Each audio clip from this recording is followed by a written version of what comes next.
नमस्कार दर्शक बंधु, जय श्री जगन्नाथ। आपण सभी को तुम चरण कमल यूट्यूब चैनल को अनेक अनेक स्वागत। दर्शक बंधु, आपण माने जम जानती आम ओडिसा रे 12 मासरे पालित हुए 13 पर्व। महाप्रभु श्री जगन्नाथ को केंद्र करी 12 मासरे 13 पर्व पालित होइथाय। एही जगन्नाथ संस्कृतिर आउ एक पर्व मकर संक्रांति, जहाँ ओडिशार प्रत्येक घरे पालित हुए। मकर संक्रांति एक जातीय पर्व, भारतर सार्वजनीन पर्व।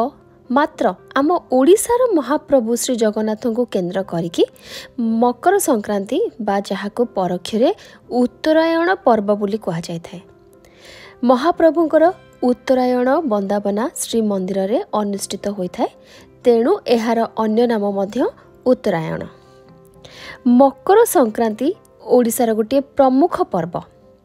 मकर संक्रांति पर्व रे महाप्रभु श्री जगन्नाथ मकर 84 बेश होइथांती एवं मकर चूड़ लागि होइथांती मस्तकरे।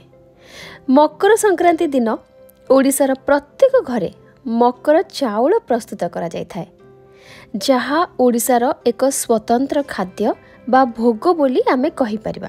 कारण मार्गशीर पौष मास चली थाए। पौष मासर संक्रांति होची मकर संक्रांति। मार्गशीर मास धरा पृष्ठरु विदाय नहीं थाए।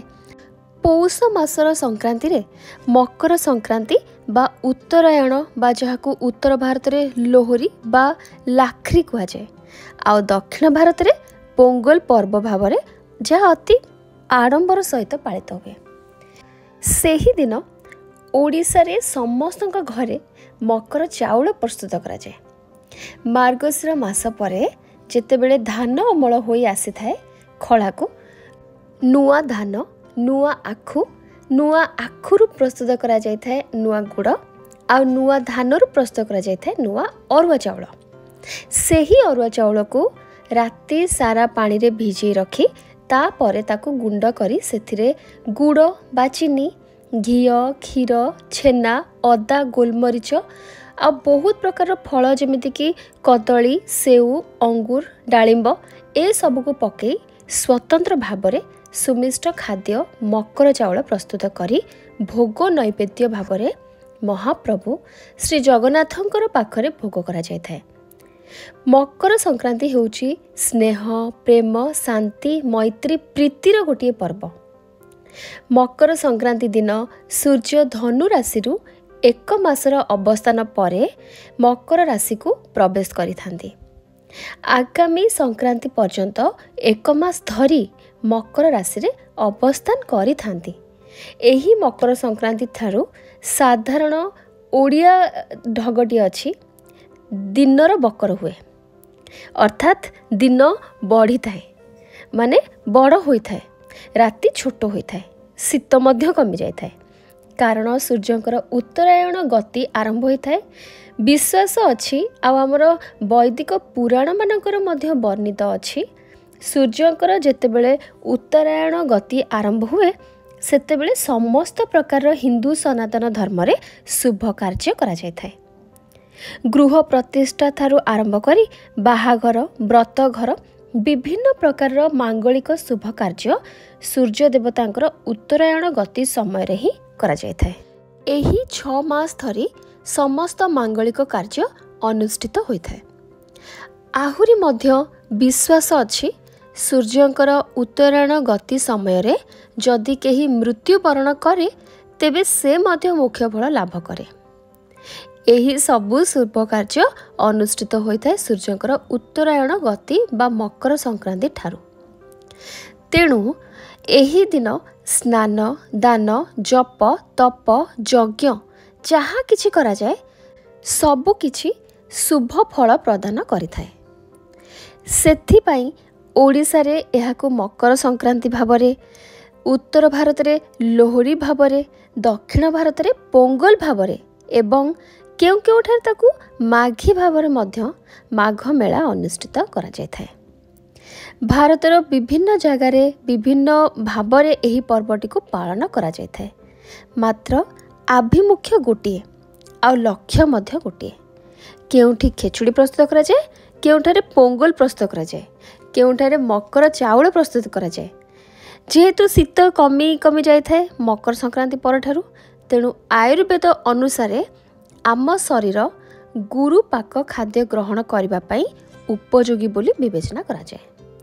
तेणु नुआ अरुआ चाउल सहित गुड़ विभिन्न प्रकार फल ता सहित अदा गोलमर्च पकई जो सुमिष्ट मकर चाउल प्रस्तुत करा जाए सही खाद्य खाइबा ठारू तापरे आम शरीर गुरु पाक खाद्य ग्रहण करने को प्रस्तुत होता है।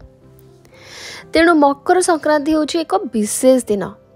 सही परि भाव में दक्षिण भारत में मध्य अमल होइथिबा धानरू नुआ चाउल रे नुआ अरुआ चाउल रे डाली गुड़ विभिन्न प्रकार परिवा पकई पोंगल को प्रस्तुत करा जाए।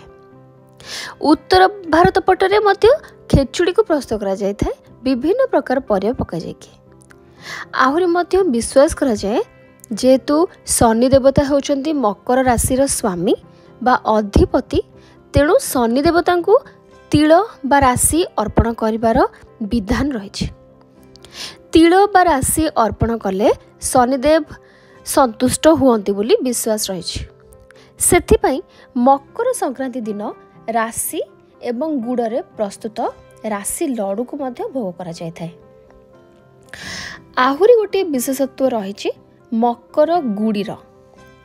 मकर संक्रांति दिन मकर गुड़ी उड़ेबार जो नुआ अनुभव जो स्वतंत्रता रही ताहाको हुए तो भाषारे वर्णना करिहेब नाही। मकर गुड़ी ऊर्ध्वगामी करिवार मनुष्यर चिंता चेतना को ऊर्ध्वगामी करी मनुष्यर जीवन को श्रृंखलित करने पाई एक सांकेतिक वार्ता देଥାଏ। तेणु मकर संक्रांति परी एक पवित्र दिन रे सांकेतिक भावे मकर गुड़ी उड़ेबार अर्थ हेउछि निजर भावना को निजर चिंतन को आत्मबंधन करी ताको ऊर्ध्वगामी करबा। मकर संक्रांति दिनटी बहुत किछि वार्ता देଥାଏ। जेहेतु हिंदू मानकर यह एक पवित्रतम दिन, तेणु मकर संक्रांति दिन प्रातः स्नान कला परे मंदिर को जाई पूजा पाठ करी शिव शंभु शंकर श्री विष्णु नारायण ता सहित स्नान करिबा परे सूर्य नारायण को मध्य जल अर्घ्य प्रदान करा जाए। विभिन्न जगार मध्य मकर मेला अनुष्ठित होता है। यह एक सांकेतिक भाव में भाईचारा भावर सद्भावना सद्ज्ञान सच्चिंता करिबार एक वार्ता मध्य देଥାଏ। तेणु हिंदू मानक पई मकर संक्रांति दिनटी गोटे विशेष गुरुत्व बहन करिଥାଏ। आमर महाप्रभु श्री जगन्नाथ मकर 84 बेशरे सज्जित होई श्रीमंदिर रे भक्त मानंकु दर्शन देइथांती। सेपटे माँ महालक्ष्मी धनु संक्रांति ठारू मकर संक्रांति पर्यंत दीर्घ 1 मास धरी निजर बाप घर को जाइथांती। मकर संक्रांति दिन मकर चाउल सहित विभिन्न प्रकार पाट वस्त्र एवं अलंकार महाप्रभु श्री जगन्नाथ एवं श्रीजीव मानक पई सांगरे नेकरी आसीथांती। से मकर चाउल को अधिवास करा जाए भोग मंडपरे। तापरे महाप्रभुଙ୍କ ପାଇଁ मकर चाउल प्रस्तुत करा जाए भोग करा जाए थाए। तेणु ओडिशार सारा ओडिया मानकर गोटे स्वतंत्र पर्व, समग्र भारतर गोटे गण पर्व एवं मकर संक्रांति दिनटी सूर्य देवता को उपासना करिवार एक विशेष पर्व। मकर संक्रांति अवसर रे समस्त हिंदू सनातनीय भाई भौणी एवं ओडिशार समस्त भाई भौणी मानकु अभिनंदन। आजिर भिडियोटी जदि आपण मानकु भल लागिथिबो ताले निश्चित भाव में लाइक करेंगे, अन्य मानक सहित शेयर करेंगे एवं चैनल को जदि आपण माने नुआ तेबे चैनल को सब्सक्राइब करेंगे। काली आउ थे आसबि गोटे नुआ वीडियो सहित।